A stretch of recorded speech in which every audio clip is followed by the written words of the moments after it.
ETF index mutual funds నేర్చుకుని stock మార్కెట్లో రాణించాలనుకుంటున్నారా? వెంటనే ఈ నెంబర్కి కాల్ చేయండి.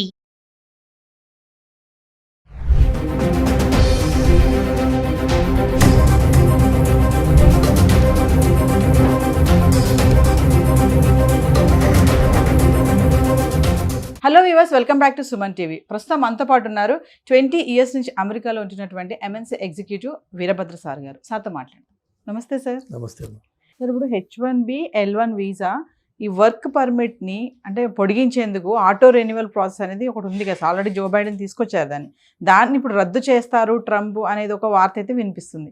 అంటే ఈ ఆటో రెన్యువల్, ఈ వర్క్ పర్మిట్, ఇది ఒక్కసారి దీని గురించి. ఆటో రెన్యువల్ అనేది చాలా విషయాల్లో వచ్చింది.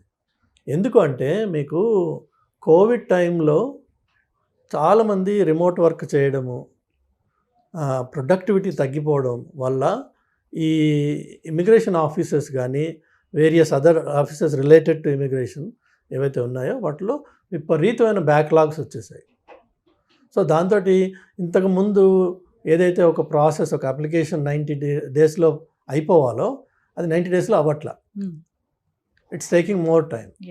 అప్లికెంట్ ఏమో నాది 90 డేస్ అయిపోయింది, నాకు ఇంకా ఇన్ఫర్మేషన్ రాలేదని వీడు ఎంక్వైరీ చేస్తూ ఉంటాడు.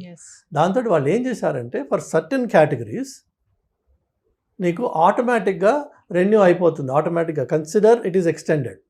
నీకు అడిషనల్ ప్రూఫ్ అక్కర్లా. నువ్వు అప్లై చేసావా అంటే H1 3 years అయిపోయింది, రెన్యువల్కి అప్లై చేసావు, అక్కడి నుంచి నీకేం వార్త రాలేదు, don't worry about it. Consider it is renewed unless we cancel or we come back.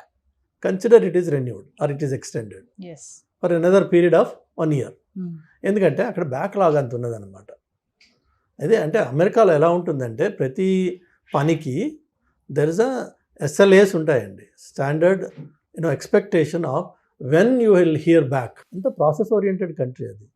So మీకు ఆ స్టాండర్డ్ SLAs, KPIs ఏవైతే ఉంటాయో వాటిలోనూ కావట్లేదు. కాబట్టి ఇంతకుముందు గవర్నమెంట్ ఏమైందంటే మీరేం వరి కావద్దు, ఒకవేళ మీరు అప్లై చేస్తున్నట్టయితే అది ఆటోమేటిక్గా రెన్యువల్ అనుకోండి, ఎక్స్టెన్షన్ వచ్చేసింది. ఏమన్నా ఇబ్బందులు ఉంటే మేము వస్తాం వెనక్కి, but otherwise for 1 year don't worry, with in that 1 year period will resolve it. So అది వాళ్ళ కన్వీనియన్స్ కోసం వాళ్ళు చేసుకుంది తప్ప it's not a favour to anybody. వాళ్ళ బ్యాక్లాగ్ని మేనేజ్ చేసుకోవడం కోసం వాళ్ళు చేసుకున్నారు. అది ఈయన వచ్చి తీసేస్తే వచ్చే కష్టం నష్టం మళ్ళీ వాళ్ళకే. ప్లస్ ఆయనేమో ఇప్పుడు ఏమంటున్నాడు, అడిషనల్ స్టాఫ్ని ఫెడరల్ గవర్నమెంట్లో హైరింగ్ ఫ్రీజ్ చేస్తున్నాడు. సో ఫ్రీజ్ చేసిన చోట నువ్వు ఈ ఆటోమేటిక్ రెన్యువల్ లేకపోతే it's going to be counter productive. So అది చేయదు. అది most likely it's not going to happen. But దానివల్ల వచ్చిన నష్టం కష్టం రెండు లేవు అంటున్నారు. అంటే వర్క్ పర్మిట్ అంటే సార్ ఇన్ని డేస్ వరకు నువ్వు చేయడానికి ఉంటుందని ఏమన్నా పీరియడ్ ఆఫ్ టైం ఉంటుందా సార్ అక్కడ? ఇప్పుడు వర్క్ పర్మిట్ అంటే H1B is a visa on which a work permit is issued for a period of time. H1B it self మీకు మ్యాక్సిమం పీరియడ్ 3 yearsకి ఇష్యూ చేస్తారండి. ఆ 3 yearsలో మీకు consider that as work permit. కొంతమంది work permit అంటారు, లేదంటే F1 పిల్లలు ఓపీటీలో చేస్తున్నప్పుడు they call it work permit. మీరు ఏ పేరుతో పిలిచినా work permit means your visa status. So నాకు ఓపీటీ 12 months అయిపోయింది, నేను మళ్ళీ 36 months ఎక్స్టెన్షన్కి అప్లై చేసుకున్నా, ఈ లోపు నాకు 90 డేస్లో వినిపించకపోతే నా పరిస్థితి ఏంటి? ఈ గాబరాలు ఉంటాయి మనకి. ఇలా నైనా వరి కావద్దు, నువ్వు అప్లై చేసావా, నీ దగ్గర రెసీట్ ఉందా, ఓకే యు ఆర్ సెక్యూర్, వరి అవ్వాల్సిన అవసరం లేదు, కన్సిడర్ ఇట్ ఆటోమేటికలీ ఎక్స్టెండెడ్. ఏదన్నా గొడవలు ఉంటే మేము వస్తాం, we will ask you for questions, otherwise will give you 90 days కాదు, మేబీ 150 daysలో నీ ఎక్స్టెన్షన్ నీకు వస్తుంది ఇంటికి. సో దానివల్ల జరిగింది ఏంటంటే it gives some assurance to the applicants. So work permit అనండి, మీరు ఓపీటీ అనండి, F1 అనండి, H1 అనండి, ఇవన్నీ ఒకటే, డిఫరెంట్ నేమ్స్తో పిలుస్తాం తప్ప. అలాగా వేరే కూడా ఉన్నాయి ఫెసిలిటీస్, లైక్ EAD ఉంటుంది, లేకపోతే అడ్వాన్స్ పెరోల్ అని ఉంటుంది. I-140 వచ్చిన వాడికి H1 ఉన్నప్పుడు వాడు has to apply for an advance parole to travel back and forth. లేకపోతే అడ్జస్ట్మెంట్ ఆఫ్ స్టేటస్ అంటాం సబ్సిక్వెంట్గా, ఎప్పుడైతే గ్రీన్ కార్డ్ వస్తుందో. అలా లేదా EAD అని ఉంటుంది. H1 ఎంప్లాయీస్కి స్పౌజెస్ ఎవరున్నారో భార్యలు, వాళ్ళకి ఎంప్లాయ్మెంట్ ఆథరైజేషన్ ఇస్తారు, అంటే వర్క్ చేయొచ్చు ఈ కంట్రీలో అని. ఇంతకుముందు ఉండేది కాదు. దానికి కూడా ఆటోమేటిక్గా రెన్యూ అవుతుంది, but you have to apply. ఈ ఆటోమేటిక్ ఎక్స్టెన్షన్ అన్నిటికీ అప్లికబుల్. ఇది ఆటో రెన్యువల్ అనేది ఇప్పుడు బ్యాన్ చేస్తా, అది అంత ఈజీ ఏం కాదంటారు. అది ఈజీ కాదు. అది ఎస్ మీరు ఒక పక్కన స్టాఫ్ని పెంచకుండా ఆ రెన్యువల్ని కట్ చేసేస్తే కేయాటిక్ అయిపోతుంది సిచ్యువేషన్. ట్రంప్ వచ్చినప్పుడు నుంచి చూస్తున్నాం కదా సార్, అంటే ఏదైతే ఎగ్జిక్యూటివ్ ఆర్డర్స్ మీద సైన్ చేశారో తను వాటిని బ్యాన్ చేయడం, కొన్ని వాటిని బర్త్ రైటే కానీ, ఇమిగ్రెంట్సే కానీ, పార్ట్ టైం జాబ్సే కానీ, ఇవన్నీ చూస్తుంటే మన ఇండియన్స్ అయితే చాలా భయపడిపోతున్నారు. అన్ఫార్చునేట్గా ట్రంప్ సైన్ చేసిన ఎగ్జిక్యూటివ్ ఆర్డర్స్ ఎందులోనూ కూడా ఒక బర్త్ రైట్ తప్ప ఎక్కడ ఆయన ఇమిగ్రేషన్ గురించి ముట్టుకోవాలా.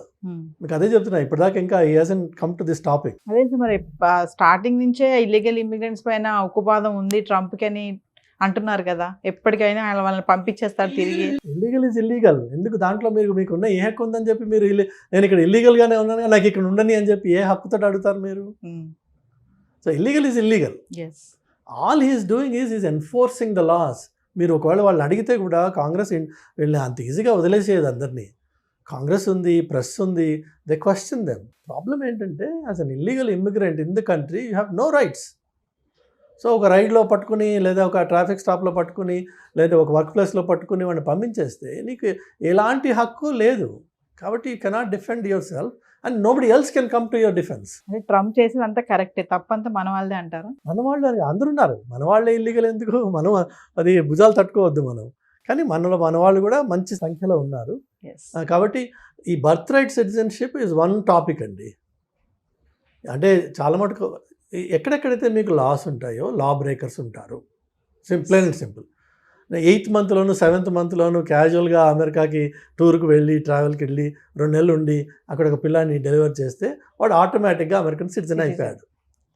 ఆయనకి ఆ టైప్ ఆఫ్ ఆపరేషన్ నచ్చదు. కానీ జనం చేస్తున్నారా లేదా? చేస్తున్నారు. ప్రాబబ్లీ కొంతమంది చేస్తున్నారు. ఈ చేస్తున్న వాళ్ళలో కొంతమంది ఇల్లీగల్ ఇమిగ్రెంట్స్ ఉన్నారు. అంటే లీగల్గా B1 B2 visit వీసాలో 7th month అమ్మాయిలు అమెరికాకి వెళ్ళిన కేసెస్ ఉన్నాయి. అలా కాకుండా ఆ గోడదూకి వచ్చిన కేసెస్ కూడా ఉన్నాయి.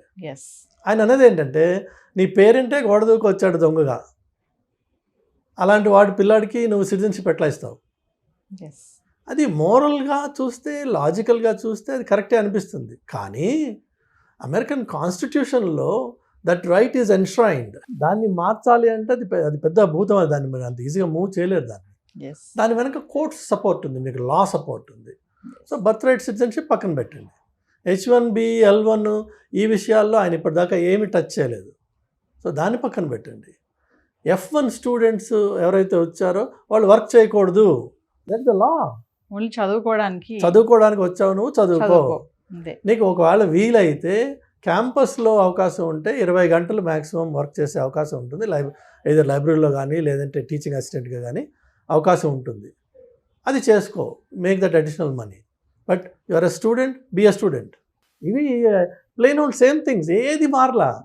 మీడియాలో ఏంటంటే ఈ హైప్ చేసేసేసి మన దొంగతనం పట్టుబడుతుంది కాబట్టి మనం వెంటనే భుజాలు తడివేసుకుంటున్నాం. ఎందుకంటే అది ఎంతోమందిని కష్టపెడుతున్న టాపిక్ అది. But it's a fact. It's a fact. Nothing new has happened since Trump came into office.